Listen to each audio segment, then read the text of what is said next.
won't leave me alone.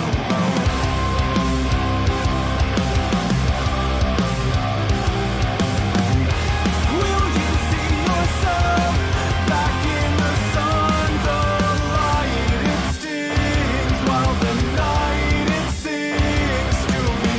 And I'm normal how a story I can't tell, but they'll see the gift they've given to me. I could step aside, I could end this life, but this disease, it won't release, it won't be cured by the night. I guess I'm never coming back. I'm owning on.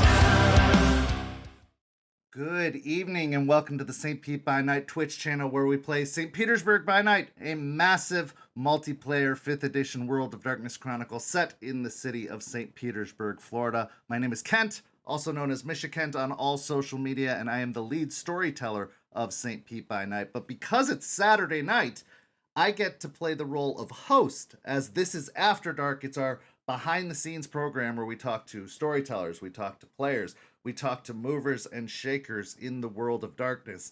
And what a massive world of darkness it is. I think it's easy for people to take for granted just how big and how widespread this hobby, this love, this passion, this work of art is, because it expands all across the globe. And here on After Dark, I've had the privilege, the honor, the opportunity to talk to some amazing individuals who participate in this world of darkness and make it possible. And tonight, I'm talking to two such individuals. Tonight, I get to talk to two storytellers from the wonderful, wonderful country of Australia in Shannon and Paul. They run games at one of their local gaming stores, and they have been participating in the world of darkness for quite some time. And we are going to get into delving in to find out just how long that is and what some of their favorite memories and moments are from the world of darkness. But first, let's let Paul and Shannon introduce themselves. Hello, you two. Hi. G'day. I've got to do the stereotypical Australian thing. Oh, of course. I mean, what would it be if we didn't? You have to have a little bit of that flavor, that local flavor in there. So let's have a wonderful conversation, because I am so fascinated to talk to the two of you. I'm so interested to talk to the two of you because I think there's going to be a lot of similarities in our experiences, but I think there's going to be a lot of differences. So one by one, the first thing I want to ask you, I love to start back at the very, very beginning, like a good story. How did you discover TTRPGs? When did they first enter into your life experience? And did you have any preconceived notions before taking the dive in, before dipping your toes in that water? Like, were you thinking like, oh, this is for nerds? Or were you like, I really want to do this, but I'm scared? Or, what was that experience like when you first discovered them? And before World of Darkness, before any of it, first discovered TTRPGs. Please go. In classic TTRPG fashion, I'm pushing you through the door. My first game would have probably been D&D when I think I was maybe 15 or something. A friend of mine ran a game. I hated it. It was awful. He was very much follow the rules. You must go in the straight line. Didn't like it at all. And it took probably I was probably like 25, 26 when I actually started doing D&D and enjoyed it again. Oh, so there was like a big gap there.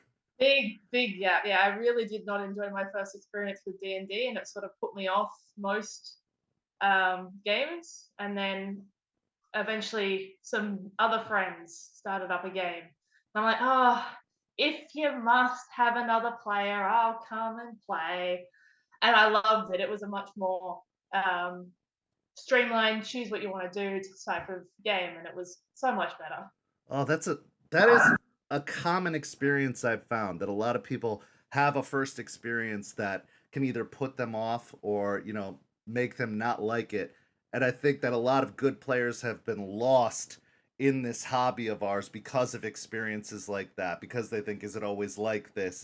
Is this how it is? And they just, push away the hobby. And I think, thankfully, the the pandemic we all like to forget about really helped bring some of those people back to the fold when they were looking for things to do and had an opportunity to try again. But there was so many people who had really bad first experiences, and I'm glad that you came back and tried it again and did Oh find my, out.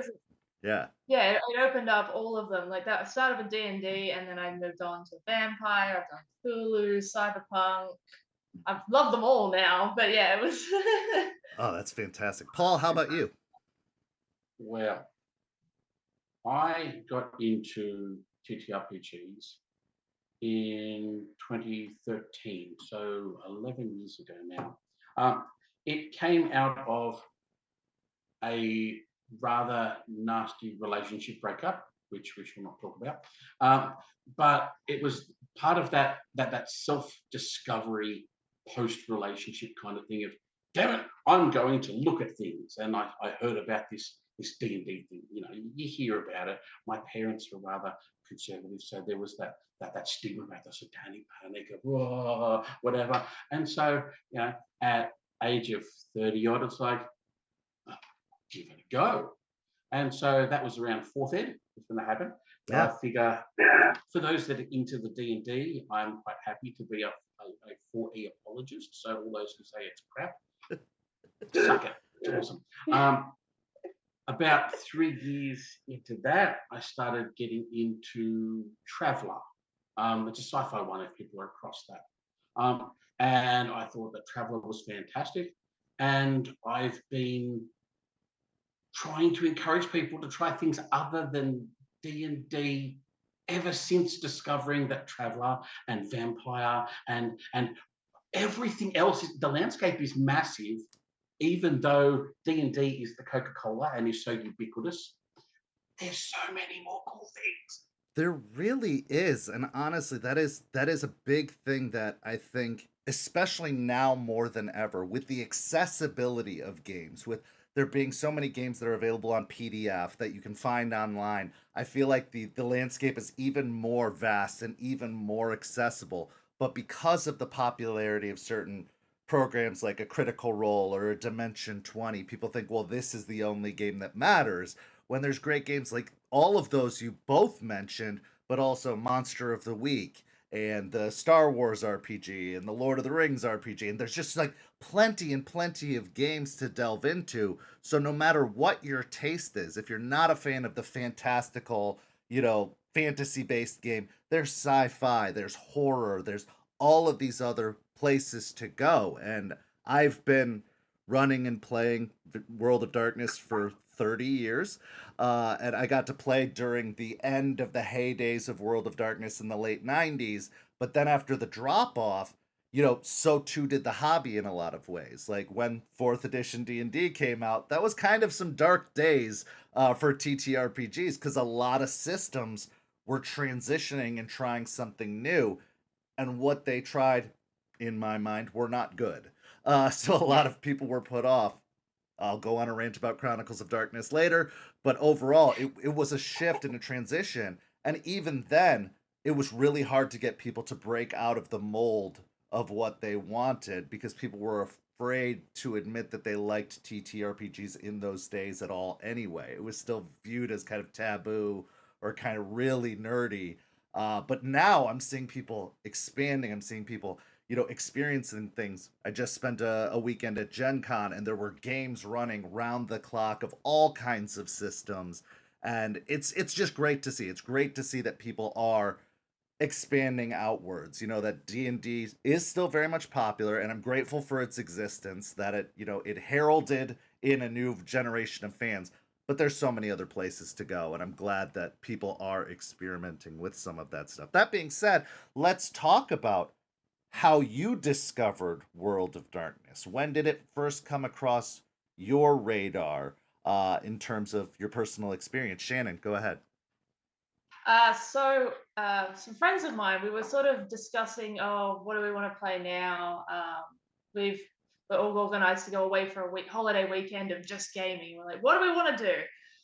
So a friend of mine suggested playing Vampire, and we all loved it. yeah, we love the political side of it, the more role play heavy aspect of it, and it since then it's sort of just taken off. With our group, we've played V20, had to go with that. We're currently playing a Requiem campaign with that group. Yeah, so playing with them definitely took off, and then I started watching LA by Night and fell head over heels in love for the whole backstory and everything like that. Absolutely. Paul. I was a tabletop war game, 40k kind of jazz for a while. And I remember going through back in the day before the internet, when you had mail order catalogue for different hobby stores and stuff, going through those, and I was looking for minis. But then I saw like the role play, the books that were there, and I saw Vampire being advertised.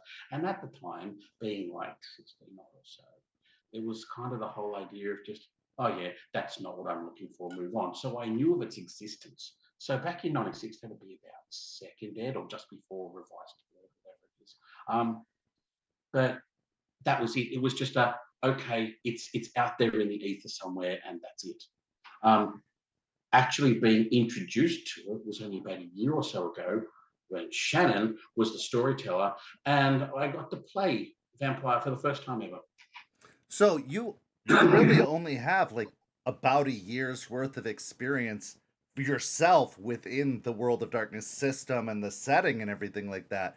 That's incredible because I mean you both have now reached the rank of storyteller. You're both taking on the responsibility of running games. And I love that. I love that if you discover something that even interests you, taking that level of courage to just jump in full tilt and be like, okay, I like this. Now I'm going to go even deeper and I'm going to run it.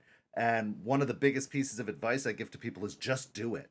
Just do it. You'll work out the kinks later. You'll figure out the mechanics as you go. You just have to dive in and try. And so, after only a year of experience, just being able to run it and feeling so comfortable with it, that is a testament to your talent, your dedication, and your flexibility with moving through systems. I think that's absolutely wonderful. Yes, thank you. So the first thing I'll ask is, what do you remember about your first Chronicles, and what did you play? Shannon, we'll start with you since yours is in the timeline a little bit further back. I played a gangrel by the name of Lucia because it was my first ever time, and I'm big into animals. So our ST was like, "Here, have the animal clan." You can be the Druid clan or the Ranger clan. Yeah. So I was a gangrel. I had a couple of bonded dogs that ran around with me. Probably the big thing that I remember from that chronicle is just how lethal combat was. Because being a gangrel, I was the combat. And yeah, I remember getting very hurt very quickly. So jumping from like D&D where you've got 200 health or something going into playing that, I'm like, oh yeah, I can take him. I've got claws. No, I cannot. So do they, or fire, or crossbows. Yeah, exactly. And obviously my intelligence and stuff was not great because I didn't think I'd need that because I was a fighter. And then we had a La Sombra BBEG who just came over and went, no, you go sit in a corner and stay there. Yeah, that's a thing that people have to think about in the World of Darkness setting that I think they don't really have to think as much about in D&D is the fact that there is a social threat, and that social threat can really counteract any plans you make. You might make the strongest, biggest, toughest fighter, but just one, dominate can take you out of a fight completely the entire time or make you switch sides. So you have to grow with that in mind or balance that out and make sure you have someone in your coterie or group that can help deflect some of that if possible. But it's a multi-tiered game. And Vampire specifically takes a lot in the social. I think they actually don't put as much in combat as other games do. They really, really do lean into the social aspect of it. It's something I've really come to love. But that first game where I was like, yeah, I'm gonna beat everybody up, and then didn't. It's the big Then it thing just I didn't remember. happen. Yeah. Paul, how about you? Given present company being fairly new to it, my first character was a captive that I still like to tease Shannon about, that she killed on accident. I So- forgot he took steak bait as a flaw, and Michael, I was bringing the whole of the coterie together, being kidnapped, and everybody got staked, and I forgot he had steak bait. So yeah, that character, Jeff, is there, he's asleep, it's all good. The body bag gets zipped open by some people who are going to abduct him. Okay, I make the roll, I wake up, I look at them, they go, oh, it's awake, bam, in goes the steak. Suddenly Jeff just gone, what the fuck? Oh, you know, that was a bungled abduction right there. You got a full Buffy the Vampire Slayer experience right out the gate. Yeah. Consequently, my favorite character was my replacement one. Okay. Okay, Hudson Hollister, a Malkavian, who is very much loved by everyone in this particular gaming community. Yay, that's the way. And so everyone loves Hudson. Yes, but Jeff's death did bring on a major story aspect for the rest of the chronicle. I didn't just wipe it under the rug. Right. You can't just dustbuster up the ashes and pretend it didn't happen. That's a great storytelling tool. Well, you can, but you shouldn't if you want players to feel important about, what happened to them. But that's fantastic that it was kind of a learning experience for both of you, because I know that I often, as a storyteller, even after all these years, forget to check the players' sheets, check the character sheets in my group, and I am just as likely to make that mistake of like, oh, they have steak bait, and I had a plan to torpor them all. Oh no! But you have to. That's part of the fun of it, isn't it? Is the fact that you have to think on your feet. You have to kind of always be on the edge of your seat, because no matter how much planning you do, no matter how much prep you do, there's an X factor that you can't always account for. But we'll talk more about the storytelling aspect of that later. Are you both fans of horror? Did you have like a horror background or a love of horror that drew you to this? Or was it something about the system? Like, what was it about World of Darkness that really got its fangs in you and brought you into all of this, that made you want to continue pursuing this? Not me. I don't like horror as a general rule. I'm a big chicken, and I hate it. I hate it all. But what really brought me into World of Darkness is I really liked, because we started at V5. That's what I learned on, and I really like the randomness of the hunger dice. So that even if you're going really well, you can still have that accident happen. And I really liked the stories you could tell when you're not just, I'm going to go punch a goblin in the face for the next 3, 4, Right. 5 sessions. Paul. But I was so engrossed with the story, I completely forgot your question. Were you a fan of horror before this? Like, did you have any kind of background in loving horror movies or vampire movies or anything like that? Or was it just, it happened to be a horror game, but you found something else that you loved about it, even if you weren't a fan of horror? Horror itself, I really have no interest in. I don't care. I was really keen on Call of Cthulhu and the whole Lovecraftian thing well before I started with Vampire. And so for me, it was just, I really like stories. I mean, I do like those creature feature movies like the Sharknado and stuff that's just cheese, or, the Lava Lantula, what's some other stupid ones I've seen? Piranaconda. They're all ridiculous and stupid, and they're fun for, beard skills. And so, there you go. I just like fun stories. And so, hey, I get to be a vampire. That's going to be fun. Have a go. Yeah, and I think there's something about the World of Darkness setting that is so much more accessible than a lot of other games. The fact that it is our world, the world we live in, the world we see, with this kind of veil drawn back to the secret societies behind it all. And there's something that makes it, it's an escapism without escaping too far. Like I've talked to people before where fantasy wasn't really their thing. They didn't like it because they couldn't feel like they could access it or picture it, or if they did, it was in a very limited scope. Like, well, when I think of fantasy, I always picture Lord of the Rings, and that's it. Or they had a hard time really getting into that mindset. But World of Darkness and Vampire especially is very, very accessible. It's very grounded and very dark and gritty, but real. It feels real. And so I think that made it a really good access point, and made it easy for people to get drawn into the setting, because the stories came a lot easier. They came a lot more naturally. You didn't have to draw from a lot of other fiction, although those can be good influences. You could just say, like, I know my town, I know problems that happen in my town. I throw some vampires into the mix and how they are influencing those problems in my town. And then I have a story, and it can feel a lot more personal and a lot more interconnected to you as a storyteller, but also to your players if they happen to be from the same area.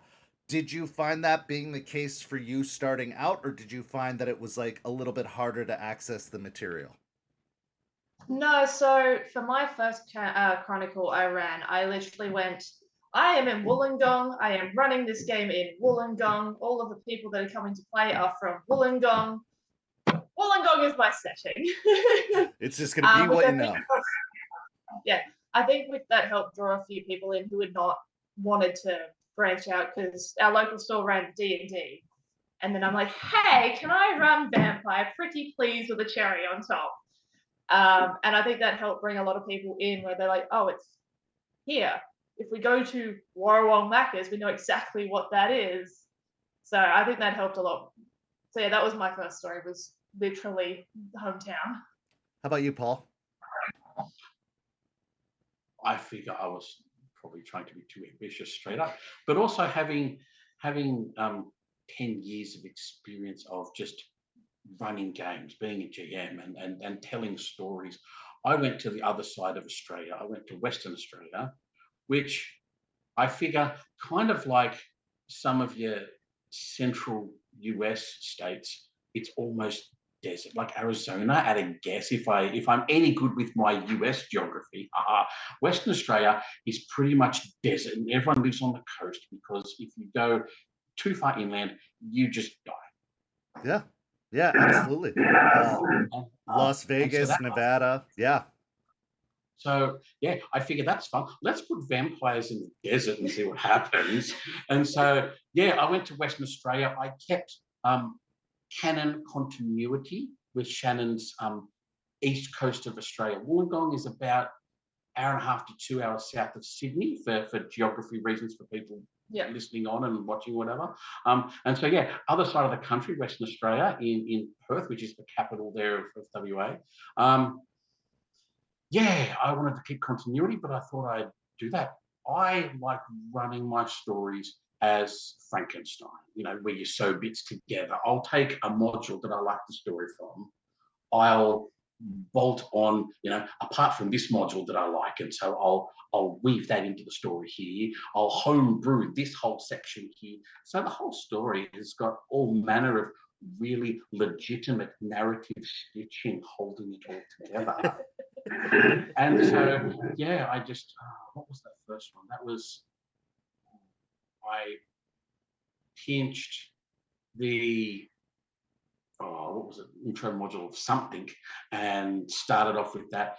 And because all the players were murder hobos, let's just be blunt, they were murder hobos, they were stupid. Things escalated very quickly. The SI showed up almost immediately because people totally had no regard for the masquerade. I started them off. I used the Love Bites module. That was, okay. I think it was a free one. And so yeah, they were meant to be Camarilla escorting, the diplomatic escort mission was what it was. They ruined that really badly. Almost immediately, their Camarilla prince was upset with them. They were contemplating defection to the Anarchs almost straight away. Yeah, well, and so it kind of just ran on as I was, for those who are across the Ardman, Wallace, and Gromit things, I was laying the tracks down in front of myself narratively almost immediately. And the story wrote itself with all their stupid shenanigans. They ended up getting shanghaied into some stupidity from the Sabbat for a while. Oh, ridiculous. But people had fun. Mission achieved. But those are some of the best stories, aren't they? Like when you have to improvise. I'm an improvisation storyteller. I literally write very little down. I'll take notes about things that have happened so that I'll be like, what was their name again? And I can go back and reference that because I'm coming up with this stuff on the fly as it's happening. But I love the improvisational story. I think it's good to have like a really, really rough outline of where you want it to go, but almost with utmost certainty, your players are going to go off the rails. They're going to go wherever they want, especially if you give them room to do that. Just like Shannon was talking about with her first experience, when people like railroad you, when they literally won't let you flex outside of those bounds, it can feel very forced and it can feel very unnatural and uncomfortable. But when you do leave those boundaries open and let them venture out, I think it does keep it exciting for us as storytellers. It keeps it exciting for them as players.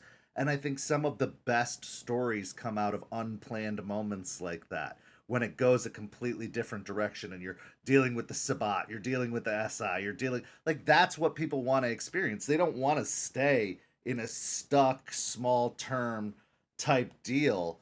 So I think pre-written adventures are great. They're great to teach people the system. They're great to show you what they expect a typical vampire game to run like, but that's all they should be, is inspiration. They should be inspiration and they should be a teaching tool to get you comfortable with doing your own thing from there. And it's actually interesting because we had the author of Love Bites on this show a couple of months ago, and we got to talk to them. So it's really great to see that, and I'm sure they'll be happy to hear that you took their material, were inspired by it, and were able to take it in a different direction. So I think that's just awesome. But let's talk about that transition to storyteller, because a lot of people get very intimidated at the aspect of going from player to storyteller. It can be a very like nerve rattling thing.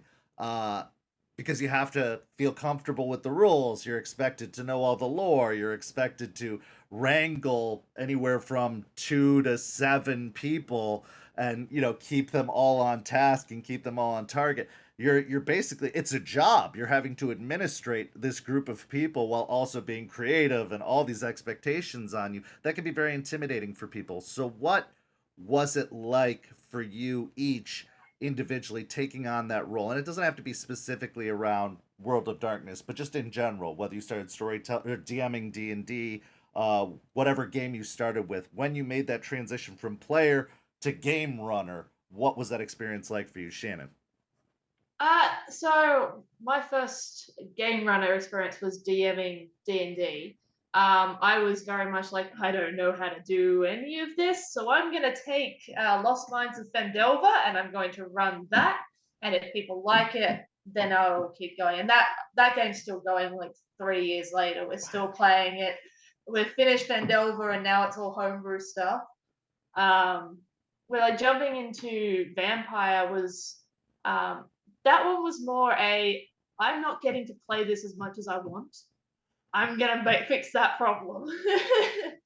So I jumped straight into a homebrew world because there's no supplements for down here. There's nothing for Australia. So I jumped straight in and homebrewed up my first mission and was very nervous first vampire session. It was really good. Everybody had a good time, but it was very much like, if this doesn't work, will they let me come back and keep stealing their D&D players for Vampire? So it was very nerve-wracking, but for the most part, it went really well. I was collabed with my ST to be like, hey, do you think this is going to work? Do you think I need to put a bit more detail in? Like, a lot of my first sessions everything listed out, everything that they were going to do. If they went here, here's all the stuff they could find. Nowadays, my prep work for Vampire is a lot more one sentence type prep, and then I improv the rest of it because I find that easier now that I am very comfortable. But first time running it, I was very, it was a very long paragraph, like a very big Word document of all the possibilities I could think of that they might maybe go down. Oh, absolutely. Trying to plan for every eventuality in a story is impossible because even if you have 50, 60 pages of plans, they're going to find the one thing you didn't account for, the one place you didn't plan to go, and that's where they're going to want to go. And so I'm Yep. like, just save yourself the time. Like, use that time to rest and to prepare yourself mentally for what it is to run a game. Don't worry about the specifics of the story. Just be flexible. Be so flexible. That's the best thing you can do for yourself. That's the best thing you can do for your players is just be like, yeah, fuck it. Where are we going? Like, where are we going to end up? Who cares? Great. You want to go to the Sydney Opera House and jump off the roof? Fine, here we go. Like, we'll make it happen. Blew that up. We blew that one up. The Sydney Opera House is no more. Well, I love that. I love when you really alter the landscape of an entire place. That's fantastic. Paul, how about you? When you started running games, what was that experience like for you? Well, my first game of D&D, this is, I walked into the local game store in Wollongong, no less. Wow. And they were running D&D as you do. And so I went in, I was like, hey, I'm curious how this goes. I was invited to come sit down, and someone handed me their character sheet, never so graciously stepped back. And I had a character, and you're in, start swimming. And so that was it. But from that first session, the whole idea of TTRPGs and role-playing games, it clicked immediately. The whole idea of, unlike war games and stuff where, you need to buy more minis and the cost investment can be immediately high, the major resource for TTRPGs is in your skull. So really, no one ever does this. But all you need is the core material for any TTRPG and a fertile imagination. And you can go for your life. But we all love a good splat book. And so there you go, pull you in and it's great. But yeah, so one game of D&D 4th ed, and I love TTRPGs. And I've pretty much been the apologist for everything outside of D&D with my gaming community from then on. Well, that's interesting that you bring that up because you're absolutely right. It's all in here. Everything you need is in here because so much of TTRPGs, the concept of role-playing games in general, goes back to playing pretend as children. We did this. We've been playing TTRPGs our entire lives. And I think a lot of people, if they broke it down to its simplest core components, really all that the systems did was add a little bit more structure, give you a little bit more mechanics, add in an element of chance, whether it be through dice or cards or whatever the case may be, a random element that is structured into the material. But really, all we're doing is playing pretend. We're doing live improv theater. We're doing these things that are ingrained into our very childhoods, and we're just growing them up a little bit. We're making them a little more complicated, as all things are when you become an adult. Things just get more complicated. But the core concept is there. And I've talked to people who said, like, I started TTRPGing before I even knew what TTRPGing was. I was just like, I want to tell a story with some friends. We're going to play pretend, and we're going to, grab sticks in the backyard and beat each other bloody to simulate combat. Or we're going to, flip a coin to decide who wins a conflict. And I'm like, that's it. You basically designed a gaming system and you didn't even know it at the time. And then they would eventually discover TTRPGs and fall in love with it immediately because they were already doing that. So I love the way you put that. It's like, yes, you have your core book and that's really all you need. Absolutely. Because it can give you some setting ideas, it can give you some restraints to play with, some stories to play with, or concepts to play with.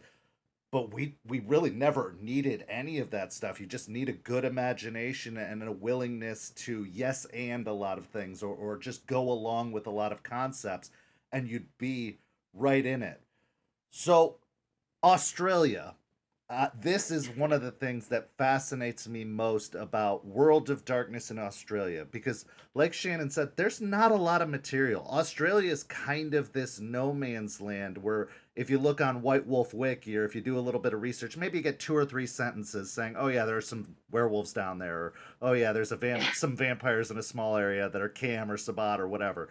They'd never really delved into the depths of it, at least not in the Vampire the Masquerade setting. I think Werewolf might have touched on it briefly or a little bit more in depth, but Vampire There definitely. was there was a werewolf tribe that was purely Australia based. I think they were like the Bunyip tribe or something like that. They were based off the Tasmanian tigers. Their looks. Yes. Yeah. Crikey, there's bunyips in the well. But yeah, other than that, there's not much. I think there's a couple of names that came over on the first fleet, and that's about it. But that's what makes this even more impressive is when you think of Australia, you're not going to think of vampires. You're going to think of desert. You're going to think of a lot of sun, really hot. Not there. You got your fair share of major cities, but they're really spread out and kind of the coastline is primarily where a lot of that's going to take place.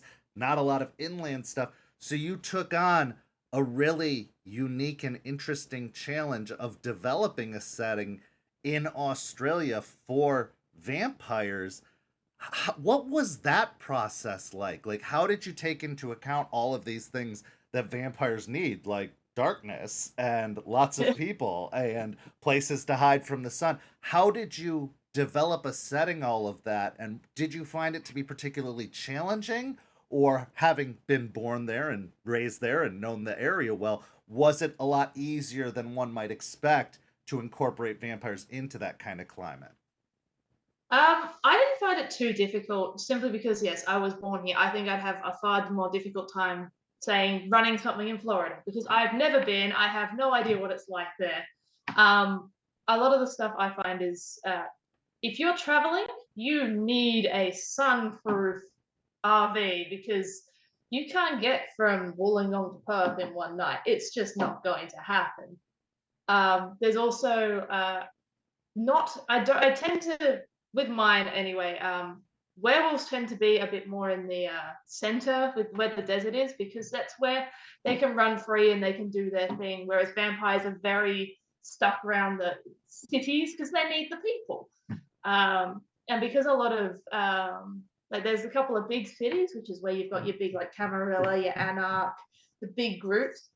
Most of the other towns and cities in my chronicle have 2 or 3 kindred in them that run the place, and that's about it because that's all that town can support. So yeah, it's been interesting, but I found it fairly easy growing up here. I'd find it way easier than trying to adapt like a New York chronicle because it's just such a different landscape that I don't know. It's got to be so unfamiliar to you. Yeah. It's a different culture. It's a different landscape. Like maybe you've seen snapshots of it in movies, or maybe you can do a little bit of internet research. And I always am in awe of people who can do that. Like we had a storyteller on the show a few months back who only does historical remote games. Like they live in the US, but they're running in London, they're running in Romania, they're running in all these places they've never been before, but they do their research. Like they read books, they read, do website searches. They really get into it to try and familiarize themselves with it. And I'm like, that sounds like a lot of work, like way too much work, especially for a hobby. So I'm just like, man, that's intense. So it makes sense that you're going to go with what's familiar, and that familiarity does probably make it a lot easier. But Paul, how about you? You took it even further by saying, "I'm going to throw a bunch of vampires in the desert, and we're going to play survival games." Like, talk to me more about that. Well, the way that I've done it for as far as games that we've been running out of the game store that are set in Western Australia, other than the fact that it's on the other side of the country, so I had to do a little bit of research there, it's still Australia. So it's easy enough. I mean, Google Maps and a bit of Google research just for, common locations was easy enough to do. But as fruit of that first session, that first chronicle that Shannon ran, I've explored my Malkavian Hudson, who's actually gotten married to one of Shannon's NPCs. And so, because Shannon got to ST that and hasn't had a chance to play very much, we've kind of had this polygyamorous moment. How about that for a phrase? Okay, where between the two of us, we've been co-storytelling Miranda, that's the NPC. We've been co-storytelling her story. She's a Setite, and so at the moment, her and her husband, Hudson, my Malkavian, are on pilgrimage in India. And so Google Maps and a whole pile of Google research has been my best friend.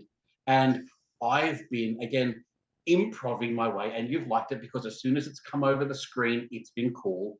I mean, it doesn't exist until it comes over the screen, which is awesome.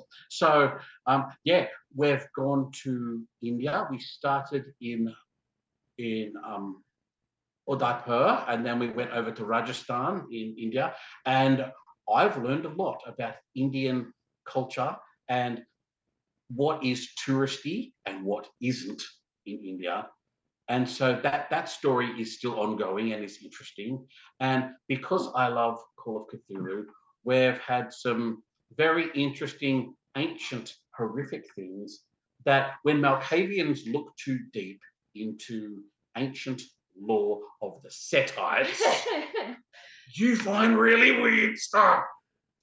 Also, I'm planning another home game, which I'm setting in Austria, in a fictitious city called Todesfall, on the Austrian-German border. And so there's a lot of research about very heavy Germanic Euro history and things.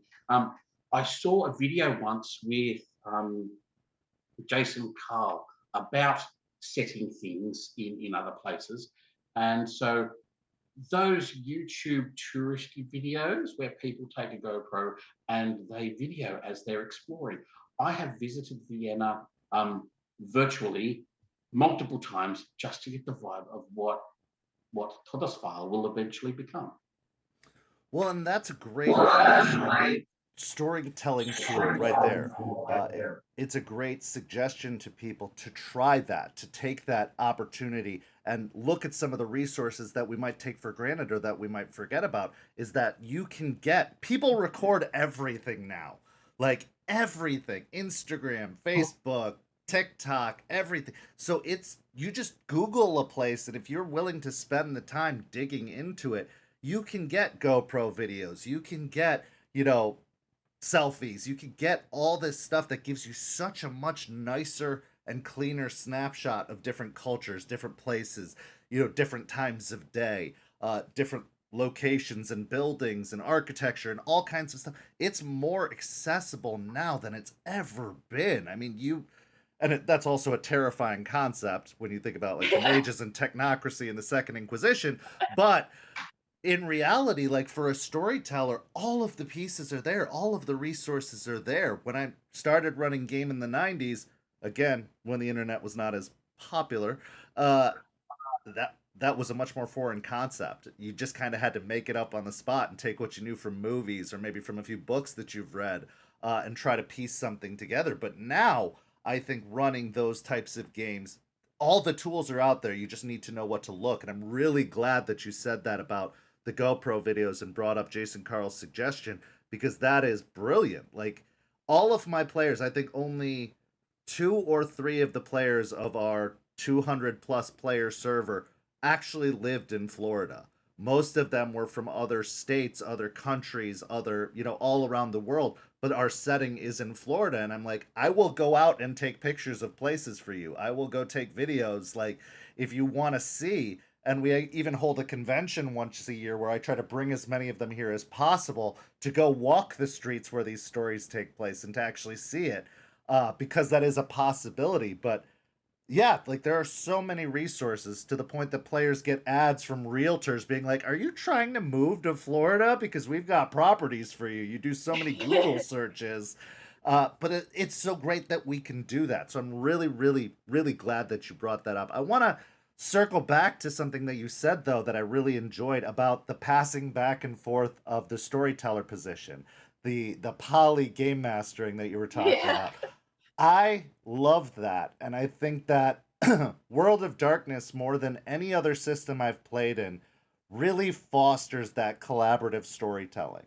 There's a little bit of that in every system. I mean, obviously D&D, if your players aren't willing to play with you, you're going to have a very oppositional relationship. But in World of Darkness, it's like we're all kind of the storyteller at any given moment. And it makes it very seamless to pass that position off to somebody else and keep the story going. So I'm really, really glad that you brought that up because I do think that is one of the wonders and brilliance of this is if you do develop that kind of trust with your players, with your friends, with your, other people in your community, you can just say, here's the setting. It's yours now. Like I've gotten to a point in my story that you can take over and you can trust them to keep that story going until it gets passed back to you. And I love that you put it that way and that you brought it up. What I want to ask about is you both run games at your local gaming store, and that is a challenge into its own right. I had my one of my first experiences running games at a convention, and it was incredibly overwhelming, incredibly like challenging. There were a lot of things that came with it, but you took it on yourself to go in to ask if you could run games at this store and have been ever since. That's amazing, and that's really, really brave and confident because I think a lot of people get started primarily with their home groups, with people that they trust, with their friends. They build up that comfort level. But you both dove into the deep end of running games at your store. What was that like, and what advice would you give to people who were interested in trying to take that leap? So basically, what happened was I was tossing up. It was very much like my vampire group doesn't get together enough. I need to play more. How do I play more? No one down here knows how to play. If I run it, then I can play. So basically, I went into the local gaming store. You were so altruistic. Yeah, so it was all for me. It was selfish, really. Went into the local gaming store and talked to the owner. And Brandon was really, really helpful. He was very happy to let me give it a go. We started by just doing like a one shot, just a single, see if people are interested, see if I was any good at ST. This is my first ST role. But I think I ended up with about 5 people on the table all for that first one shot, and they were all keen to keep running it. So I was running it once a month for a bit, just sort of like the same day as they were running D&D. And eventually it got to the point where they were like, no, we would like more of this. So then I was running it fortnightly. And they gave me a different day to run it so that I could get more people in. So people didn't have to pick between vampire and D&D. They could do both. So yeah, I ended up running it fortnightly. To start with, it was a lot of like one-shot style games because who knows who you're gonna get. Right. And it evolved eventually into me doing like 10-week chronicles with like locked-in players. So it was a big leap, but it was worth it. And I definitely say go talk to your local gaming store if you want to run it. They'll probably let you. Yeah, especially if you're not necessarily asking to get paid, if you're just trying to spread your love of the game to other people. A lot of people Yeah. get dollar signs in their eyes when they think of, oh, I could possibly getting paid to do this. But really, the passion is what's going to bring the fan base in. And if you bring the fan base in, that's going to get the owner's attention and incentivize them to want to push what you're doing. So I think it does come from just hey, I want to play more. Can I play here? Can I get other people to play here? And I love like the bravery. You said it was your first time storytelling with a bunch of Yes. people you've never met before, and that is so courageous to do. Like it really, really is. And I want to make sure you are aware of how impressive that is, because that is a really impressive thing to do. Yeah, Especially, at yeah. one point it got to the point where I was having 9 players at my table, all showing up to want to play. And I was like, okay, Paul, you can start now. Take stuff away from me, please. 9 is a little too much.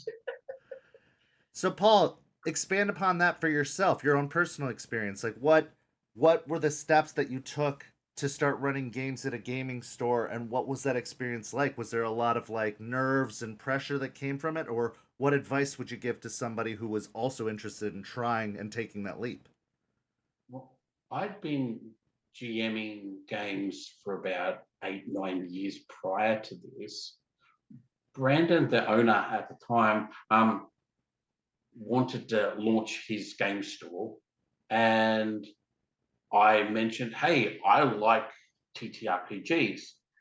Most game stores, as far as the business side of it goes, at least locally here, I'm not sure what the business landscape of hobby stores are like over in the US, but the money is in trading card games. And so there's your Magic the Gathering and your Yu-Gi-Oh and your blah, blah, blah, whatever.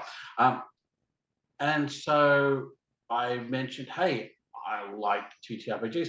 I can run some D&D for you. I mean, the Adventure League is the Wizards formalized thing for that.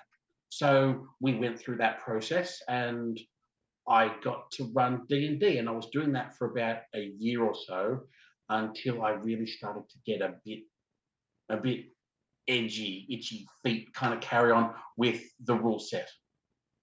I wanted more social engagement, hence Vampire is cool for that. And so, everything doesn't need to devolve into roll initiative, let's punch you in the face, fighting, get XP level up, there you go. Okay, I'll leave my gripe about the D&D mechanics alone for the moment. I then moved into running Cthulhu. And so Call of Cthulhu was awesome.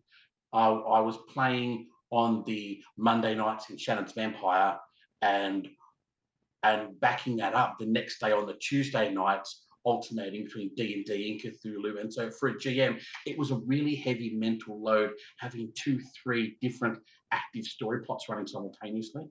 And so I was really starting to burn out as far as having to be mindful of those. And running your home game where it's a controlled environment with controlled players versus in a public forum setting at a game store, completely different, because the table dynamic is going to shift week to week when you have public forum and anyone can come in and out and blah. And there's a lot less stability.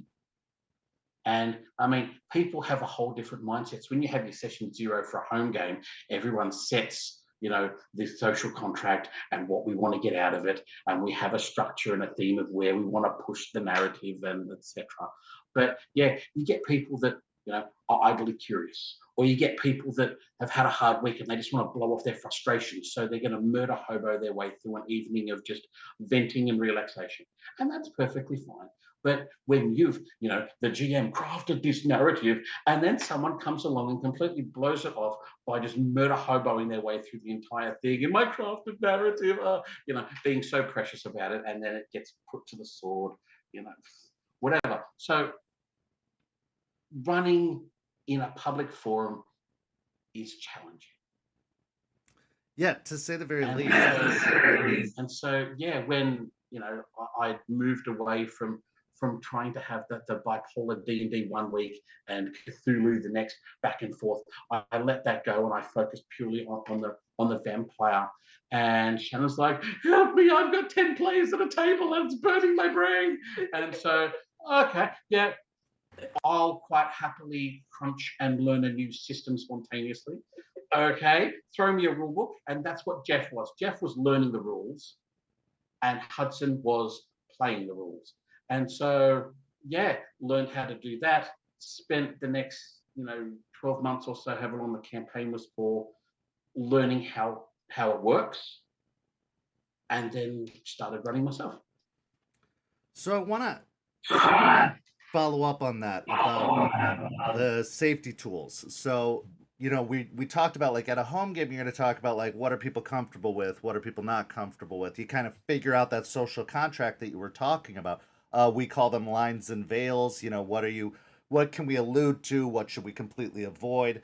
That kind of stuff. And that's really something that has gotten really, really popular for me, at least within the last like 4 or 5 years. Before that, it was just kind of like, well, I know my friends, I know what they're cool with, they can trust me, we can trust each other with what we portray. But now it's become a lot more formalized, and especially in an environment that is a game store of random people. You don't know who's going to show up week to week. I do want to ask how you go about that. But first, I want to give a shout out to your game store because I think it is so cool that you do this with them and that they have been so, you've developed this relationship over time. So I want to give a shout out to Grimdark Gaming Inn in Australia. So if you are from the Australia area or going to be visiting, go give them a look. You can see their website at grimdarkgaming.com.au. Show them some love and support, because it's amazing that they've created this relationship with our guests here today, and that it does seem that they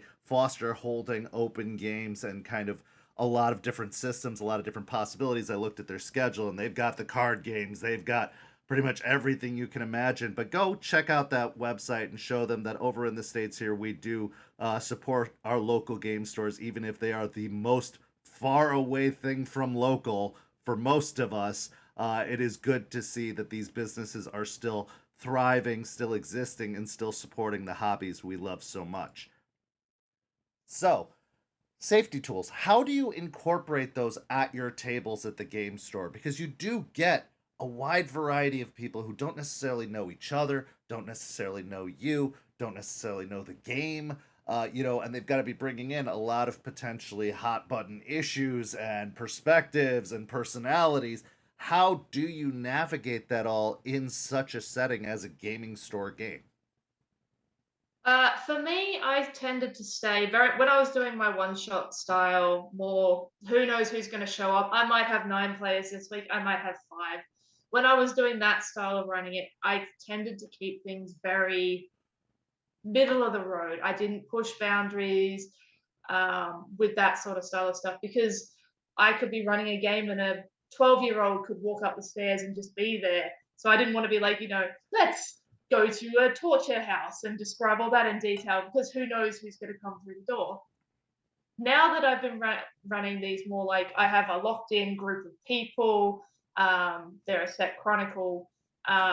With that, I've been able to push things a bit more, because I do have a session 0 with them and we talk through all that. So I'm able to push that a little bit more now. But yeah, so in the beginning, it was very much a let's just not go there. It is just safer. And before most sessions, I'd tell the players, if anything is uncomfortable, just let me know and we can move on. And that was sort of how I handled it when I first started. Paul. This is where the fun comes in. What's my current body count in killed characters? I'm like, I don't know. Too many. He's the only GMST anything that's killed my characters before. And he's at 4 of my characters so far. in a public forum, you definitely have to be sensitive. So I tend to play things PG, pushing M for rating, again, because it's going to be a community location. And you want kids and families to come in. Because Junior's going to come in and go, oh, I like that. And then mum and dad pays for it. That's the way. Harass them for Christmas is the way to go. But yeah, you have to make the environment pleasant for everyone. It's definitely not a home gaming environment. But yeah, with practice, I've been at it for over 10 years now. And as you get your sensibilities locked in, you've been at it for like over 30 odd years or so now, Kent. So I figure you really get a feel for recognizing it's almost psychology 101. Okay, I can tell that person's starting to twitch a bit. so I can ease the narrative descriptions off here a little so that they don't squirm anymore, because it stopped being tension for fun and it started to become unfun. So it's not so much having a formulaic structure anymore as being able to get well practiced at reading the room. No, I think you make a very valid point in the fact that storytelling isn't just about telling the story, it's about learning to read the players and read the situation and read the table. I think there are so many passive skills that we use as storytellers, skills that we develop over time, especially when you're getting random players, when you're working with multiple different groups, when you're running for a large community of people. You do get a good sense for people, you get a good read on people. And is it always correct? Absolutely not. People can surprise you. I've had players that I thought were the most trusted, amazing players possible, and then they'll do something completely out of left field, and it throws me for a loop. Sometimes for a good way, for story purposes, but also sometimes in a very like, whoa, that was super uncomfortable. I didn't even know you had that in you type, way. And so it doesn't always work, but I would say, especially when you've been doing this a lot longer, when you've been doing it with a lot of people, you do get a really good sense for people. But even now, like I said, even every now and then, you'll get somebody who will surprise you. So my question next would be, when you do encounter a problematic player, how do you resolve that situation? Because I know that a lot of newer storytellers really struggle with that. I mentor several storytellers. I've brought people from nothing to, running their own games and their tables. And one of the big things they come to me about is like, what do I do? This person's causing problems. There's not chemistry here. Like, how do I approach that? How do you handle problematic players at your tables? Or have you even had any issues with that or any encounters with that you've had to deal with so far? Shannon. I've sort of had one sort of big-ish one. Two of my players did not get along, mostly in-game, but their characters butted heads constantly, and it had started to switch from being just in character, oh, we hate each other, to slightly more personal. So what I ended up doing is talking to them both individually about it and seeing what we could do to work it out. And then we ran just the three of us a little session where the two characters came together and had a chat and talked through a lot of it, and that resolved a lot of the issues with that one. It's very much you sort of have to do how it's going to work best for the players. But yeah, it was very much a talk to them both individually. Then we had a little session where the characters sort of didn't make up. They were never ever going to be friends, but found a way to work together better. And after that, things ran a lot smoother. Paul. It sounds as if you're asking about bleed, not only in game, but also out of game with people. Because people and players are very different to characters in game. Bleed! Yeah, it's fun.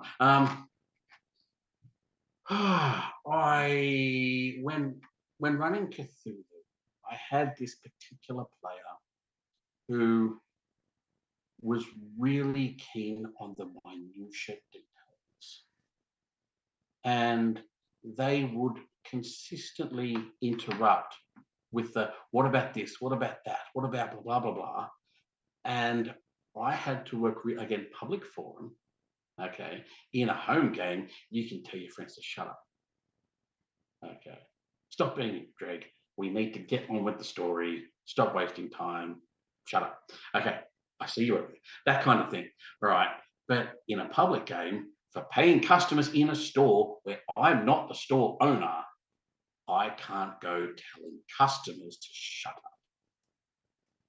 up.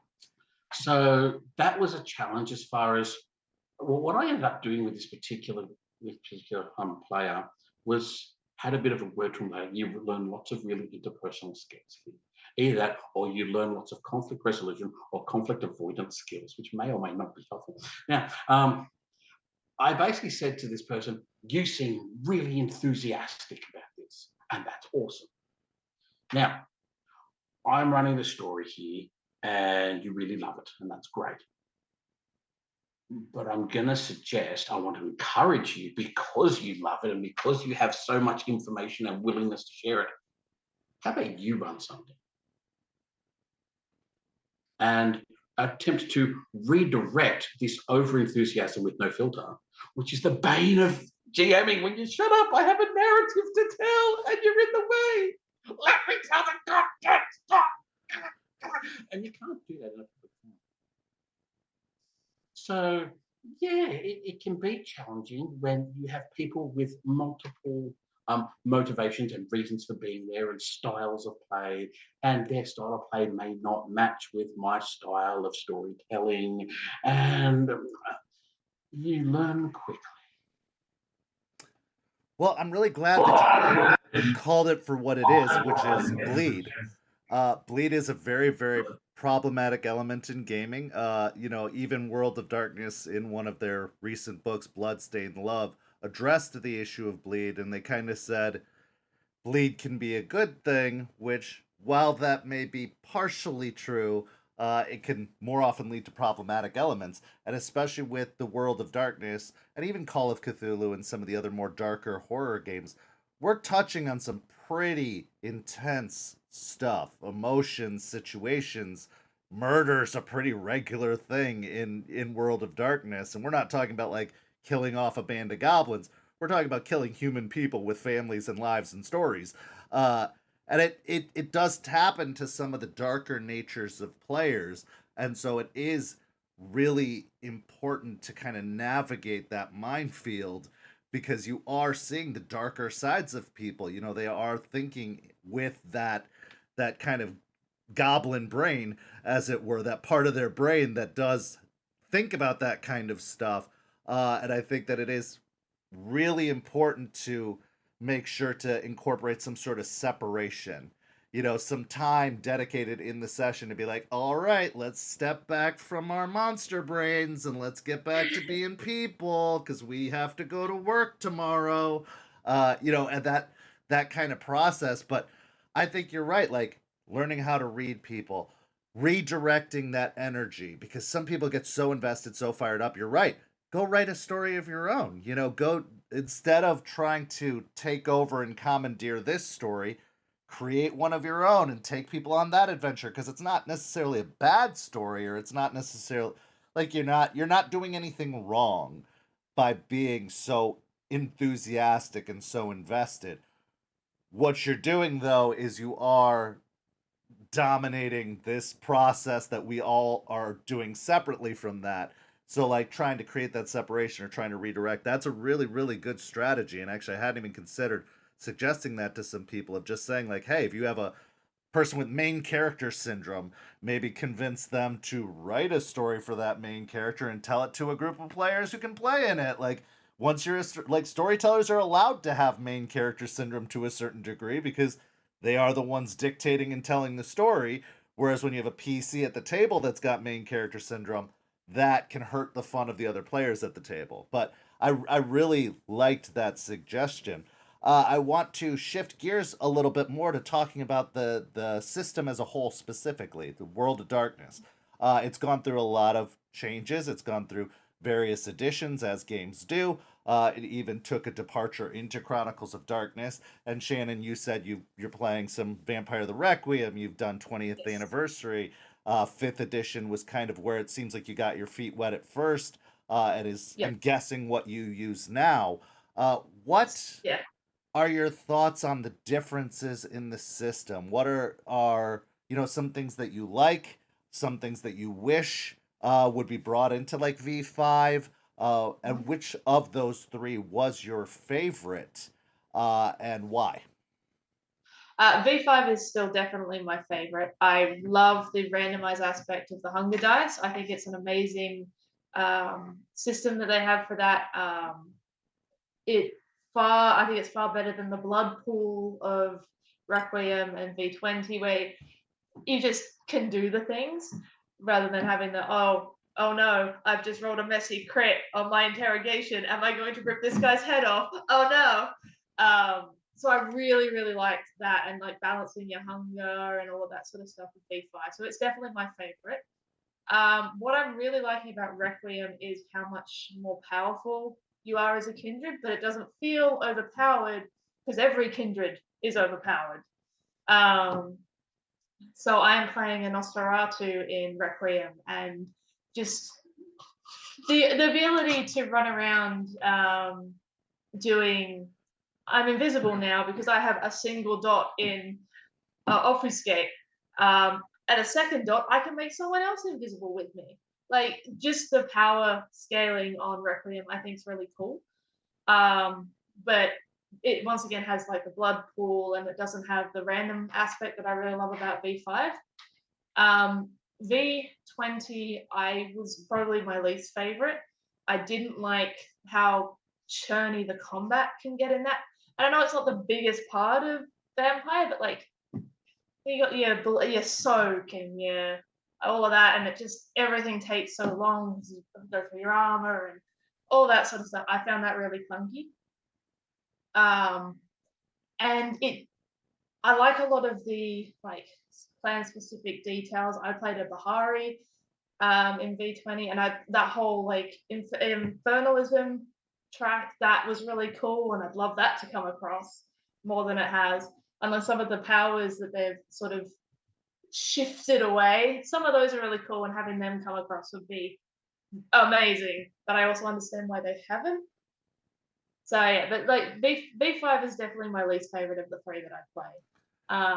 Requiem's good for a bit of a I'm extra powerful today. I'm gonna go make my whole world invisible for now. No. And I'm really enjoying it. I'm really glad that you brought that up, actually, because I started on what would have been V20 when it was just V3 or V2 at the time when it was revised. And it was a very crunchy system, especially in combat. You're absolutely correct in that. And the fact that it was one of those games that they just kind of kept putting more on. Like you got to expanded disciplines where you could get up to 10 dots of disciplines, and you got, you know, world bending stuff. Like I know there was a Bali ability that you could just open the gates of hell. Like, here we go, demons, hell, fire, everything bad. And that was like really breaking the kind of grounded nature of what World of Darkness is. One of the things I love about no masquerade for you. Yeah. But V5 makes it very streamlined, very simple, very grounded. I think that they have created a very nice base level that they could grow on eventually if they wanted to. I know one of the biggest complaints for old players is that they felt like everything was nerfed, that you didn't really feel that powerful, that you felt very kind of limited in what you can do. But I think that as a benefit to that, that just gives room for expansion. It gives room for growth. It gives room for adaptability. Whereas Requiem and a lot of the Chronicles of Darkness stuff, one, it got rid of the lore, which was why I was really mad at it, because I love the lore. I don't like that. And two, it did feel like you were just getting like really powered up. Like it was like superhero vampires right out the gate. Which appeals to some people, and we have some Chronicles of Darkness lovers in our community, even though I ask why, but they love it. And so I think that it really does come down to tastes, but I have found that V5 is the easiest system to teach, it's the easiest system to run, and it's a really good starting point.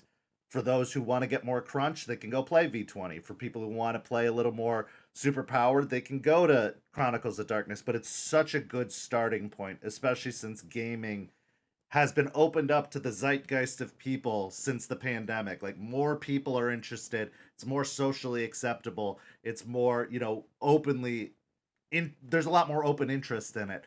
I think that V5 has done a really good job of starting that base platform to grow off of. I definitely think it's the best one to like. Here is World of Darkness. Play V5 first, then try the others if you feel like it. It's definitely very beginner friendly. compared to V20, especially. Absolutely, for sure. Paul. My experience is much more limited as far as World of Darkness, any of that kind of thing. Because again, I've had such limited exposure to only V5. Okay, but I mean, like what Shannon and yourself were saying there, it's different systems for different fantasies. I mean, it's the same with anything else. I mean, do you take a Clydesdale to a thoroughbred horse race? No, because it's built for a purpose. These systems were built for a purpose, and if that's the fantasy you want, then use the system that meets that fantasy. I mean, it's true within one franchise and their different editions. It's true between different genres and different games, and yeah, find the system that works for the fantasy you want. Absolutely. So one of the big things about World of Darkness that gets a lot of love and a lot of hate at the same time is the lore. Obviously, over 33 years as of this year of this game existing, a lot of lore's been written. A lot of lore's been written. Unfortunately, not as much about Australia as there should be, but maybe that's something that you guys will be part of remedying. But there's just not a lot of lore about Australia, but there's a lot of lore about everywhere else. You know, a lot. I mean, they go back to the dawn of time. They go back to Cain and Abel. They go, you know, and that's just vampire. Then you add in werewolf lore, you add in mage lore, you add in wraith lore, demon lore, all this stuff. It's created this really fleshed out world, but that can also be extremely intimidating to people, like especially people who are trying their hand at storytelling for the first time. How do you incorporate lore into your games? Do you find that you just are like, I'm not even going to worry about it, I'm going to just stick with the core book and make my own lore? Or do you find yourself going on deep dives into the lore of the World of Darkness as a whole and try to incorporate some of that into it? Like, do you have Beckett come and visit? Do you have, you know, those kinds of things? Or do you just shy away from it and just say, hey, that's not for me, I'm not a big fan of the lore, I just do my own thing? I tend to do a bit of both. When I first started, it was very much like, no, there's no law. Shh, it's over there. We don't. It doesn't exist. Nowadays, I do delve into the lore a bit. I quite like the ministry lore. Miranda's one of my favorite NPCs, as why I'm now playing her. But so I quite like it. So depending on who I'm playing with and what they're after as well, sort of depends on how much lore I grab in. One of my players wanted to play a changeling who had just come back from the behind the hedge and had been turned by an Arcadian. It was complex, and that took a bit of diving into, like, okay, now I have to look at changelings and gentries and do the changeling lore as well as my vampire lore. And I don't mind doing that for players. It's a lot of fun and I enjoy it, but I don't tend to go out of my way to be like, all right, this is the lore, follow it like a road or a path. I will pick and choose things that I like and go, yes, that Beckett can exist, but let's not have, I don't know, Theo or whoever, like, depending on the story I'm trying to tell. I get fairly flexible about it. That's smart. That's smart. Do you have a particular piece of lore that you really like? Is there a particular like story or a particular location or a particular, I mean, you mentioned ministry obviously, but getting even more specific than that, is there any particular section of lore that you really, really enjoy? Not necessarily specifically. I tend to have a base understanding of most of the clan's lore. I don't tend to delve really deeply into a lot of them, just because I have Ravnos, a ministry, and a Malkavian 1 week, and then the next week I'll have a Gangrel, a Bruja, and a Lasombra. So I just tend to stick to the sort of the base level. If people specifically want me to delve in deeper to the lore, I'll go for it. Like, I've been loving playing Miranda and delving into the Setite lore. We're gonna go rescue Set. This is what's happening. But as a general rule, as a general rule, I am not have a specific thing. I find out things like I recently learned about the Week of Nightmares for the Ravnos, and I was like, that's really cool. But then you hear about like the Sedite stuff, and I'm like, that is also really cool. So I wouldn't say I have a specific lore I love. I kind of like it all. Yeah, just watch out for the space laser in the Week of Nightmares that the technocracy bring to the table, because they made that a Yeah. huge. What about you, Paul? How do you incorporate lore? Do you find an interest in lore, or are you more a fan of just doing your own thing, coming up with your own stuff, taking some inspiration maybe here and there, and just really crafting it yourself? Or do you like pulling elements of lore in? And is there any particular lore that appeals to you? I just love telling stories, being well versed for different systems. Um, Telling stories is great, and each of them have their own lore. I mean, and depending on the franchise itself, that lore can be, you know, decades worth of investment of stuff. I mean, you're saying 30 plus 33, was it? 33. Worth of vampire lore that you can mold into something to terrify and delight your play. And I mean, and what's it? D&D's had like years or something stupid like that worth of things. Travelers getting onto 40, 50 years worth. So is RuneQuest and things. So they've all got this massive, canon for them, and they're all amazing. And so it's fun to look, even just for me, just for my own entertainment of, let's look into this more. And it builds the world in my head. Again, best resource ever, keep it fresh. So lots of reading, lots of exploring, lots of just daydreaming in and wandering, exploring through the lore. I wonder what happens here, blah, blah, blah. And you learn more, and it builds it so that when you're running and you get caught out and you have to improv something, you're more versed in what it's like, so you can just trot this stuff out confidently because you've grown, you've bathed in it. I mean, at the moment, I've spent the last fortnight absolutely crunching Cyberpunk Red because I'm going to run it next quarter for my friends, and so yeah, Cyberpunk stuff. Yeah, I mean, yeah, cool. And so yeah, that's another piece of amazingness. I mean, Mike Pondsmith has some of his stuff is ridiculous, and it's awesome. And so yeah, as far as vampire, getting back to the point, I get distracted a lot. For Malkavians, I love the whole idea of the Cobweb, Madness Network, whatever you want to call it.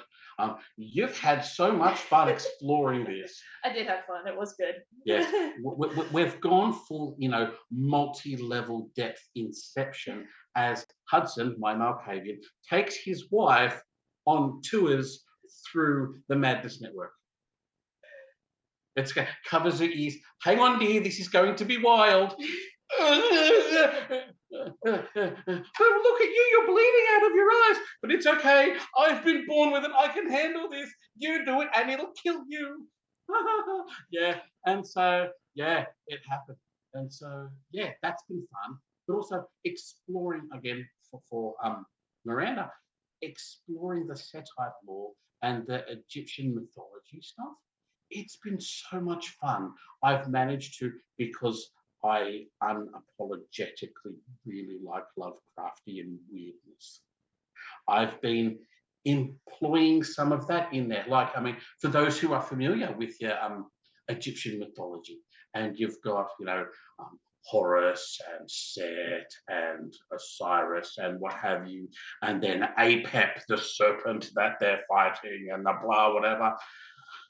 For those that love Cthulhu, Yig, Apep, let's explore that for a bit. Yeah, he's totally not going to kill me soon with some eldritch horror. I can just tell.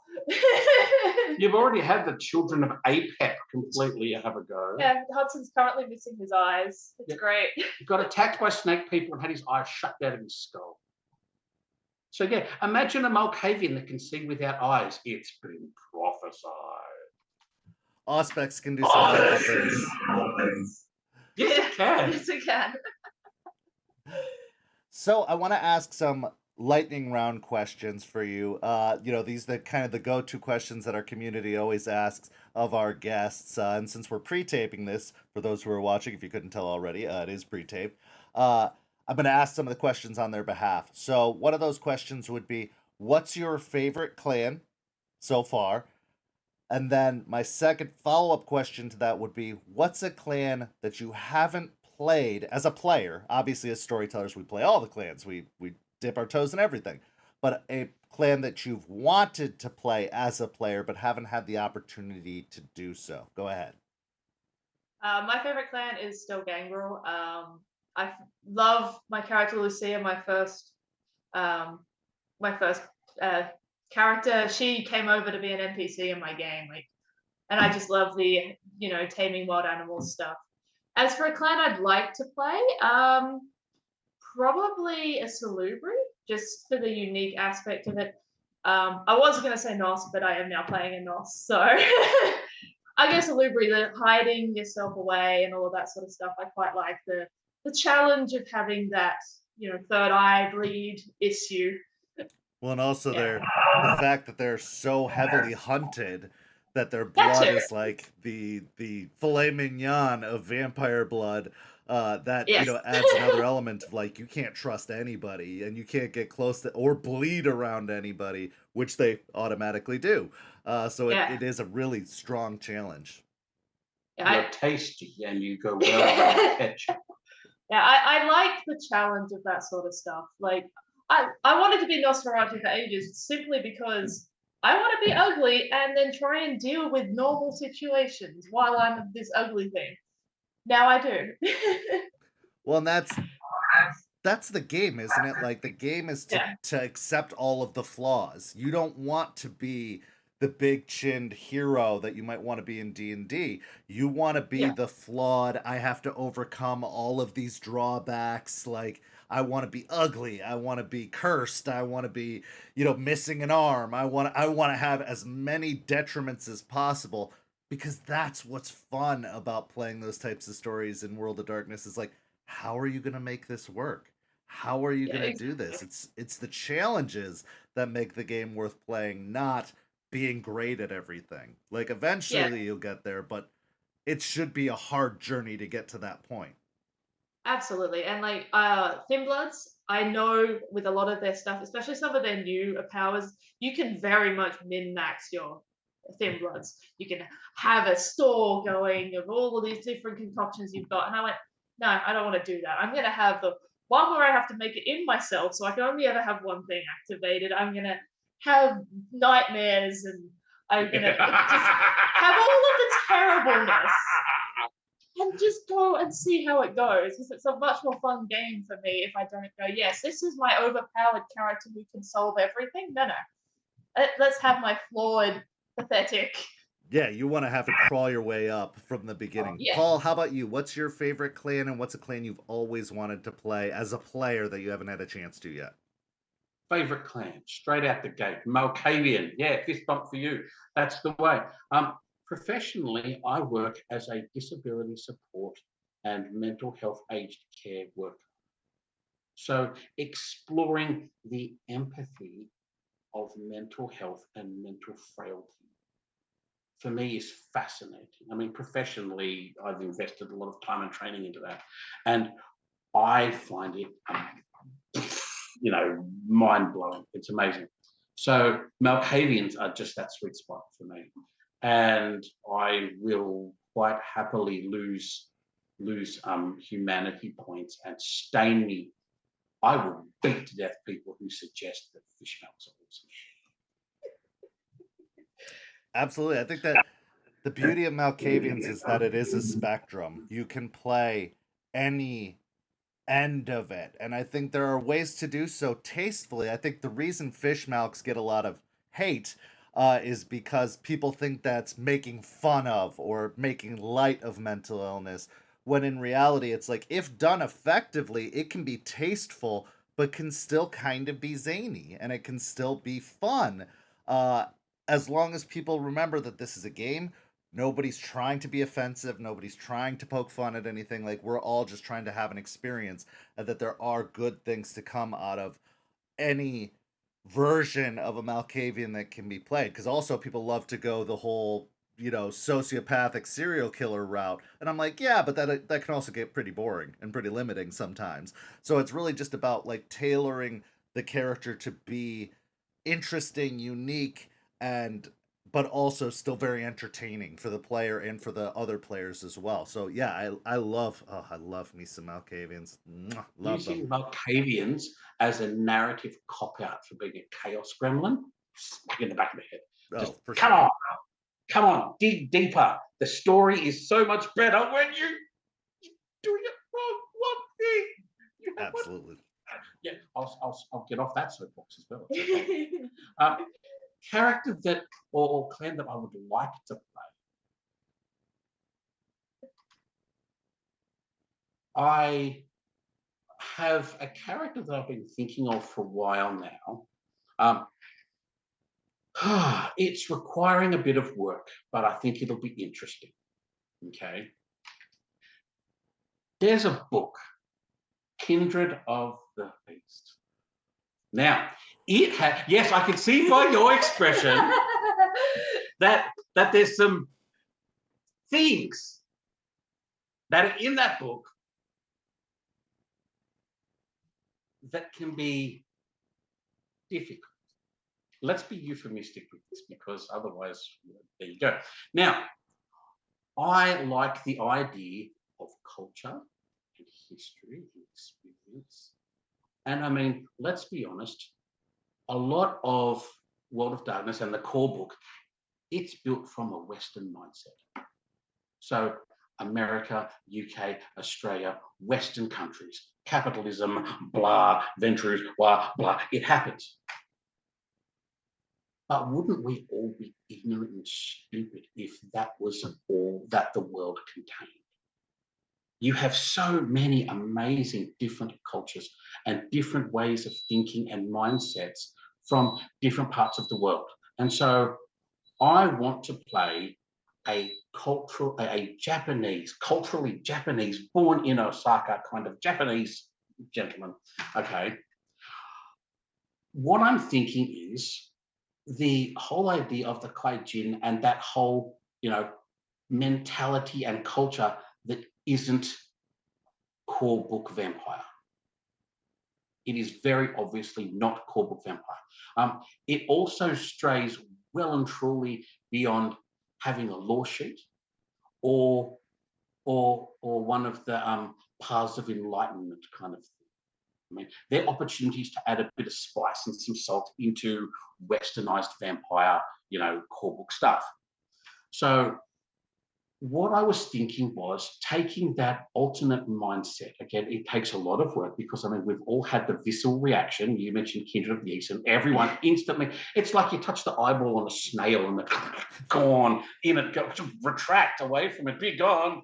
There it is. So being sensitive on that front, what I was thinking, okay, to make it mechanically easy, okay, yes, by rules. This is where the wonder of reskinning and flavor comes in narratively. Yes, mechanically, they're a La Sombra.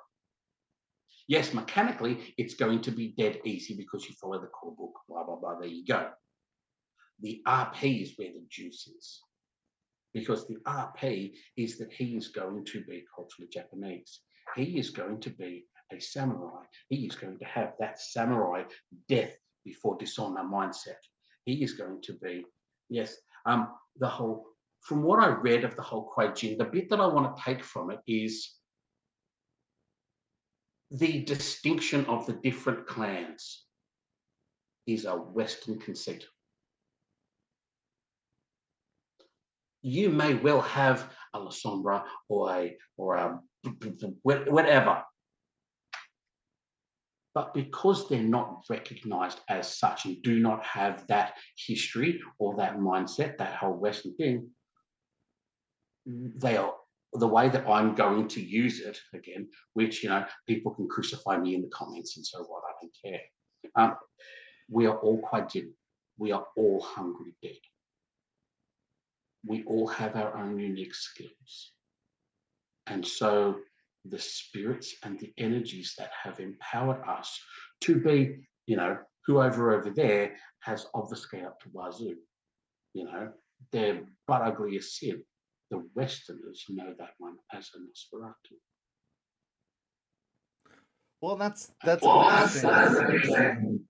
an interesting perspective because it's true. I mean, even in the way that they have framed the vampire descendancy, the thing that delineated it was that some old vampires decided there was a separation. Decided, oh well, this is my family and this is your family, and I hate your family for one reason and you hate my family for another. And there was some weird kind of like eugenics involved with it of like, well, because we have these traits, we are this and you are that, and that there has to be a separation. And really, at the end of the day, it's all politics.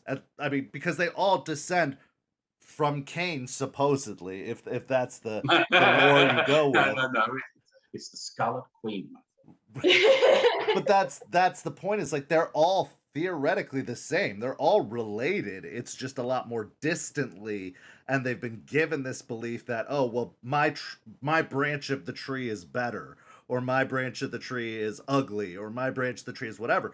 So that philosophy is very sound. Man, Kindred of the East is such a sticky subject for so many reasons. But I love storytelling like you. The stories were never the problem for me. The stories of Kindred of the East weren't the problem for me. It's the mechanics. It's if they were to bring Kindred of the East into 5th edition, which I don't think they have any intention to do, but who knows? Money sells. You know, I think they'd have to really take their time with it. A lot of the old books from the 90s did not go through the same cultural parameters they go through now, so there were some problematic splats and books and stuff that came out that didn't really take into consideration the cultural impacts that they were having.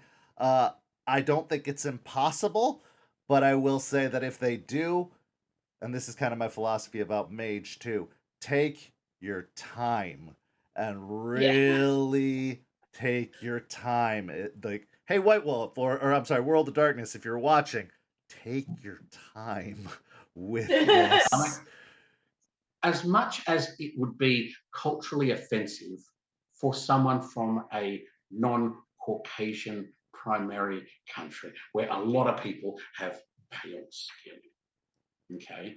Oh, you all look the same. Oh, there you go. I mean, when you talk, Asia, if we're going to talk about that portion of the world, you've got Filipino and Thai and Chinese and Japanese and Malaysian and blah, blah, blah, blah. You can go through them and you all look the same. No, you don't. Let's have some recognition here. So, yeah, for my character, he is very squarely Japanese. We're looking at that specifically. There you go. It doesn't mean that the rest are unimportant. It's just that that's who Koichi is. Right. Yeah, for that specific character, absolutely. I'm really going to be dragging my heels about them releasing a 5th edition version of that just because of how problematic the original was. But I'm not. Stories are stories, man, and the wonderful thing about storytelling is it doesn't matter what they publish. We choose if we use it or not. We choose if we incorporate it into our stories, into our tables, into our lore, into whatever. So I just keep a hornet's nest there, Ken? It's a tough one. It's a tough one for me because I'm all about like, hey, more material is good. Give us everything. Like, I want World of Darkness to succeed. It's part of why I do this. Is like I want the knowledge and the love of World of Darkness to be spread across the world. Like, I'm talking to 2 Australians about World of Darkness. This is the best thing in the world.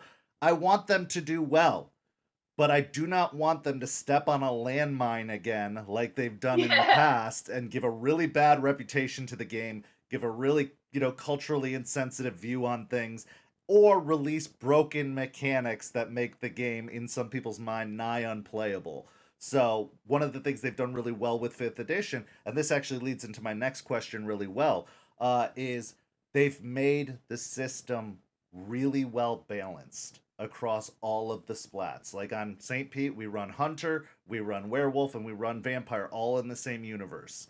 And I chose 5th edition partially because you can play each of those games and none are more overpowered than the other. Kindred of the East was very broken, very broken. And it made it really hard to do that. So if they're going to do it, as long as they stick to this mindset of balance, as long as they stick to this mindset of, avoiding cultural pitfalls and being offensive in any capacity, I'm all for it because I'm like, let's release material. People loved the Kuijin. People loved Kindred of the East. So there's an audience for that. There is an audience and a customer base for that. But just don't screw the rest of us in the process. Don't get your company in trouble to the point that you can't make material anymore, or that you can't, that you get shut down or go out of business or get canceled. Like, let's just proceed with caution and care like we have so far. But my next question would be for you. Have either of you considered branching out into those other games like Hunter or Werewolf? And if so, which one appeals to you more? And then the follow-up question would be, what system do you think is next that they have not released yet? Because they've gotten into this pattern of dropping one splat a year now. Last year it was Hunter. This year it was Werewolf. What's coming next year? And why is it Mage, even though I really don't want it to be? So I'd love to hear that perspective from both of you, starting with you, Shannon. So I ran a Hunter one shot when it came out. I enjoyed it, but it wasn't my game. I much prefer being the monster than the monster hunter. But my players liked it and they might run with it, but I'm probably not. I want to run Werewolf. I have the book. I just haven't gotten around to it yet because all my players are like, more vampire, please, Shannon. Can I have more vampire? So that is a thing that's coming. As for what's next, I agree. I think Mage is next, but I would love Changeling. I really like Changeling, and I would love them to bring that back because I'd love to actually have rules. Because when I was doing that, my Malkavian, who was a Changeling who came back and all of that sort of stuff, I did a bunch of lore dive into that, and it's really interesting. And I'd love to be able to do Changeling. I just think Mage is a little bit too overpowered and will break a few things. Yeah. Get it. Yeah. As much as Mage is a lot of fun, I don't think it needs to be next. I would much prefer Changeling. Make it last. Make Mage last. Take your time.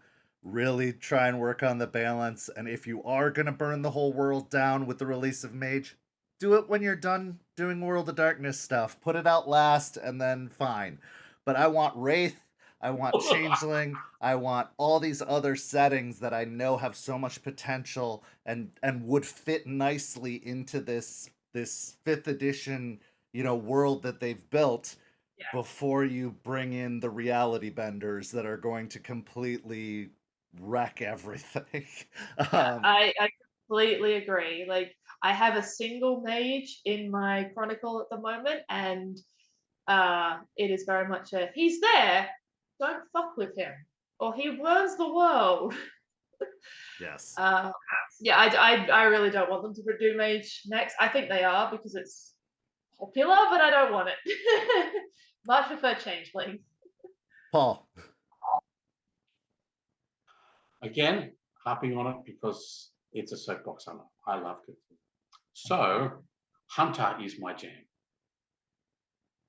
So much so that in one of my games that I ran recently, I think it was last quarter, I took the La Celestina, whatever you godforsaken want to call it, from the Hunter core book and decided to abduct some of the Kindred's touchstones, and they were being fed to this thing. Have a go. Now you, Kindred, get to be the hunter. Try and stop this thing from shredding your touchstones. That's amazing. And go. And so that was it. Yeah. We had so much fun with the idea that La Celestina was grabbing touchstones and making them living mannequins. So much so, as in, you know, the whole Vlad the Impaler kind of job? Yeah, remove your spine, put a metal pole, put them on a little post. The person is there kind of comatose. The kindred walk in, suddenly noise and light stimuli upsets them, and they, you know, roll for horror and losing your humanity shit right there as these. And people see their touchstones, you know, having apoplectic fits all of a sudden, and they're like, yeah, roll for it. It's like, here it comes. And so, yeah, I got to juice someone's humanity so much so when they desperately wanted to save their poor helpless little touchstone, so they extract them off this post, you know, cue juicy noise, moist. There it is. And so they're there with this thing. They bring this poor hapless person that has no spine, so they look like those air things at the car dealerships. You know, this person is there with no spine. This Samitsi brings it to their sire. Please give them a spine. Fleshcraft them a spine, please. And the sire just goes, are you sure? Yeah, save them, please. You're being way too empathetic for this meat bag right here. Just move on. Save them. Okay. And then the screaming begins as the flesh crafting pain happens. You know, and so yeah, the poor touchstone dies from shock in that process. How about I completely halve your humanity because you just subjected your beloved touchstone to torture that killed them? Yeah, that's where I punch my stories, baby. I love it. So as we're coming to the end here, putting a bow on this thing, this has been an amazing conversation. You guys are absolutely delightful for coming out for this. I really do appreciate it. I'm so grateful that you took the time. I love hearing the different stories and perspectives, and the fact that we all share this passion and this love. It makes me feel like we're not a world away from each other, that we are so much closer and so much more connected. And I really do think the best is in store for you guys as things continue. Like, as long as you continue down this path, like I said, I've been doing this 30 years. I wouldn't be doing it this long if it sucked. It's been awesome. And I think that the journey is only going to get better, and you're going to tell more incredible stories. And hopefully we can do a check-in another time, maybe a few months from now or something, to just hear how things are going, because I could go on talking to you guys all night about this. I really could. Like, it's one of my favorite topics to talk about, and it's been so great that you've been here doing it. But I do want to ask one final question as kind of a send-off. What advice would you give to people either entering into the world of darkness for the first time or wanting to become storytellers in the world of darkness? Just some words of wisdom from varying experience levels, from varying, a whole different perspective on it all. What advice would you give to people about this crazy journey that we've all been on, and those who are trying to start it? I would say just take the leap. I did. I had only been playing Vampire. I'd only had a couple of sessions before I'm like, right, I'm going to run this because I want to play. Just take the leap. Your players are generally lovely people who want to tell stories with you. If you make a mistake, 99% of the time, they're not going to crucify you. So just take the leap. If you try something new, give it a go. Most people are like, thank you for trying. So yeah, just give it a go. Paul. Pretty much the same thing. If you've got an idea in here, like a little brainworm of I wonder what if, explore it, jump in, have a go, mate. And yeah, I mean, if you're new to it and you bring all your new friends to it, yeah, you may be crap because you don't know the rules very well or whatever, but you're sharing a story. Hey, they're going to be crap role players too. No one's going to notice. You're going to have fun. And while you're sharing the story together, everyone has a great time. And as you all collectively grow in it, then it'll all, the curve grows together. I mean, you and your players together, just have a go. I mean, don't worry about a narrative mistake. Oh no, this is going to have continuity problems later. Because then your analysis paralysis yourself into not trying. Just have a shot. I mean, it only becomes real once it comes over the screen to you players. So have fun with it. I couldn't have said it better myself. It's really just at the end of the day, if you have fun, the rules will come in time, the lore will come in time. You will adapt these things as you go. As long as you are transparent with your players, long as you're saying, "Hey, I'm new at this. We're trying something new. Let's figure it out together." As long as you bring them into the journey and the experience with you, they are going to have a blast. You're going to have a blast. You're going to get better at knowing all the crazy roles and all the crazy, rule disparities. But you do what you're going to have fun with. The rule book even says on one of the first pages, these rules are suggestions. If you have fun, throw the whole book out if you're not using it. Like Rule of cool. absolutely. More like guidelines than actual rules. Yes. Like Paul said earlier, if you've got a good idea, this is all you really need to run a TTRPG. And I am so happy that people still find inspiration in the World of Darkness all these years later. I'm so happy that we have amazing ambassadors like the two of you who are spreading this amazing game out to a new community who have never heard of it before or might be trying it for the first time. I can't think of two better people to have all the way out there in the land of Australia, teaching a new generation of fans on this, because that's all we really want. We want this game to continue. It's like a legacy. I want this game to continue after I'm gone, after, or when I'm turned, or whatever the case may be. I want this legacy to continue. And so to see that it is, even as far away as Australia, even all around the world, just brings such delight to my heart. Before we go, I want to give one more shout out here to grimdarkgaming.com.au. This is the local gaming store over in Australia where our wonderful guests run their games. Go support them even if you aren't in Australia, because why not? Let's help local businesses, let's help local gaming stores succeed, and that'll give more opportunities to our amazing guests to make their games happen, to reveal their stories or unleash their horrors onto the individuals that choose to play with them. But Paul, Shannon, it has been an absolute honor. I do mean that genuinely. It's been an honor and a privilege to talk to you about this, to share this love with you, and to continue to push these stories forward. And I really hope nothing but the best for both of you. I hope you get amazing characters. I hope you get amazing chronicles. I hope you tell amazing stories. And more than anything else, I hope you have fun doing it for a long, long time to come, because it is a very, very useful skill. But thank you so much to everybody for watching tonight. Go follow St. Pete by Night on all the social media down below. And if you're not in Australia and can't go learn from our amazing guests, you can learn from us on St. Pete by Night by joining our Discord server, which is discord.gg/St. Pete by Night. It's in the little links in the description, so you can just click that and not have to listen to that part. But go join our community. We run one-shots of vampire, hunter, werewolf. We have ongoing chronicles and campaigns that stream here on Twitch that you can watch and absorb some of the rules and some inspiration from that. But we want to spread this love of World of Darkness for years to come. So come be a part of our community. And who knows, maybe you will be featured on an After Dark in the future like these incredible individuals. And we can talk about your stories as well. But thank you so much for watching, everyone. And have a lovely evening. And we'll see you next time. Good night, everybody.